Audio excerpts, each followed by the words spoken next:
हरे कृष्णा।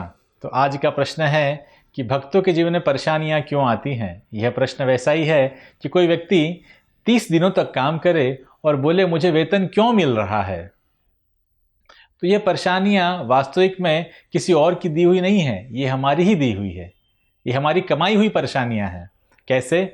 हम जब भी कोई पाप करते हैं तो उस पाप का फल हमें परेशानियों के रूप में ही मिलता है। जैसे हम कोई पुण्य करते हैं तो उसका फल हमें हमारे सुख संपत्ति और वैभव के रूप में मिलता है। वैसे ही जब हम पाप करते हैं तो पाप करने से जो परेशानियां आती हैं वही हमारा फल है। भक्त लोग परेशान हो जाते हैं कि हमारे जीवन में इतनी परेशानियां क्यों आती हैं। तो आइए एक उदाहरण लेते हैं युधिष्ठिर महाराज का।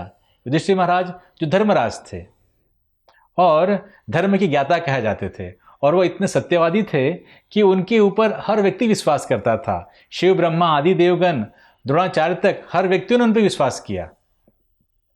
किंतु उनके जीवन में एक कुसंग हुआ। वह कुसंग वैसा था, वो उस सभा में चले गए जहां पर धृत कीड़ा मीन्स जुगार खेला जा रहा था और उन्हें विवश किया गया जुगार खेलने के लिए। वह एक निंदनीय कर्म ने उन्हें उनके सारे संपत्ति से वंचित कर दिया।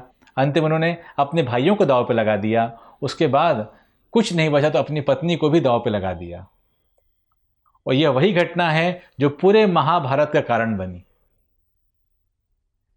तो हमें देखना चाहिए कि हमारे एक पाप कर्म हमें कहां से कहां लाकर पटक देता है। उसी वजह से उन्हें वनवास हुआ, उसी वजह से महाभारत जैसा बड़ा युद्ध हुआ। यदि वो एक वह गलती नहीं करते तो शायद इस युद्ध को रोका जा सकता था, मगर उस निंदनीय कर्म से उन्हें जीवन में कई परेशानियों का सामना करना पड़ा। युधिष्ठिर महाराज जो धर्मराज थे, उनके साथ भगवान हमेशा थे। उसके बाद भी उन्होंने एक गलत कार्य किया, उसका परिणाम इतना भयानक हुआ। आप सोचिए, हम लोग हमारे जीवन में कितने गलत काम करते हैं। कुछ तो हमें पता होते हैं, कुछ नहीं पता होते। जाने अनजाने भी कहते हैं, शास्त्र कहता है कि हम लोग 3 लाख पाप डेली करते हैं, 3 लाख जीव हत्या। इन सबका पाप का फल कहां जाएगा? ये उसी रूप में परेशानियों के रूप में ही हमें मिलने वाला है। फिर भी भगवान बड़े दयालु होते हैं। भगवान क्या करते हैं, वह जो पाप का फल हमें मिलना है उसे कम कर देते हैं, किंतु उसे नष्ट नहीं करते। तो भगवान भगवद गीता बताते हैं कि वह 4 प्रकार के पाप को तो पहले ही नष्ट कर देते हैं। मात्र हमें यदि कोई पाप मिलता है तो प्रारब्ध है। यह पाप वैसा ही है कि मान लो आप एक पाइप को देखें, पाइप जिसके अंदर कुछ बॉल्स डाली हुई हैं, और जैसे ही आप एक ऊपर से बॉल डालते हैं तो नीचे से एक बॉल बाहर निकलता है। हमारे पाप वैसे ही हैं। जैसे ही हमारे पापों का प्रेशर आता है या समय होता है तो वो धीमे से हमारे सामने आ जाते हैं परेशानी के रूप में। तो इसका मतलब ये नहीं है कि भक्त परेशान होते हैं, नहीं, क्योंकि हम भक्ति जीवन ठीक से नहीं कर रहे हैं इसलिए हमें परेशानी लगती है।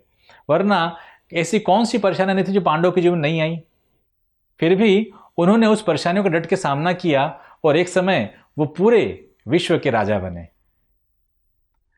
देखने की बात यह है कि सारी परेशानियां होते हुए भी और भगवान स्वयं में होते हुए भी, उसके बाद भी परेशानियां उनके जीवन से कम नहीं हुई, लेकिन परेशानियों से लड़ने की उनमें हिम्मत आई। और कभी भी पांडवों ने अपनी परेशानियों से दूर करने के लिए भगवान से याचना नहीं किया, क्योंकि वो जानते थे ये जो परेशानियां आई हैं ये हमारे ही कुछ पूर्व कर्मों का फल है। तो आप सोचिए, इतने बड़े भक्त जो भगवान हमेशा उनके साथ में हैं, जब उनके साथ ये परेशानियां आ सकती हैं तो हमारा और आपका कहना ही क्या।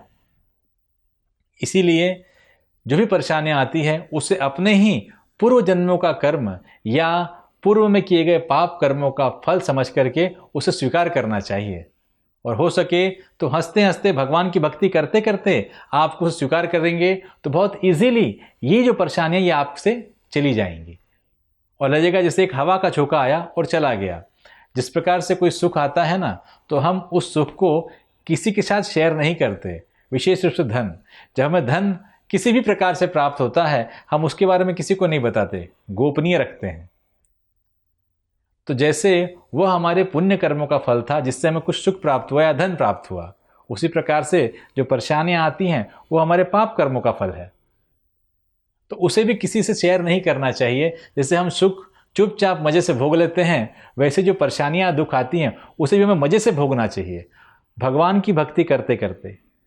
तो अपने आप ही यह दुख भी आपको सुख में परिवर्तित हो जाएगा, और आप धीमे धीमे जो आपकी मानसिक चेतना बनी है कि अरे मुझे दुख मिल रहा है, मुझे परेशानियां हो रही हैं, ये आपको परेशानियां नहीं, ये आपको सहायक लगेंगी अपने भक्ति जीवन में।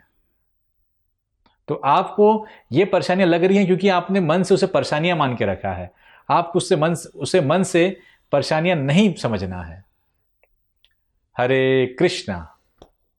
ऐसे ही और भक्तिमय कार्यक्रमों के लिए देखिए हरे कृष्णा टेलीविजन, और इसे प्राप्त करने के लिए आप अपने केबल अथवा DTH ऑपरेटर से संपर्क करें तथा और अधिक जानकारी के लिए आज ही डायल करें 7666 839 839।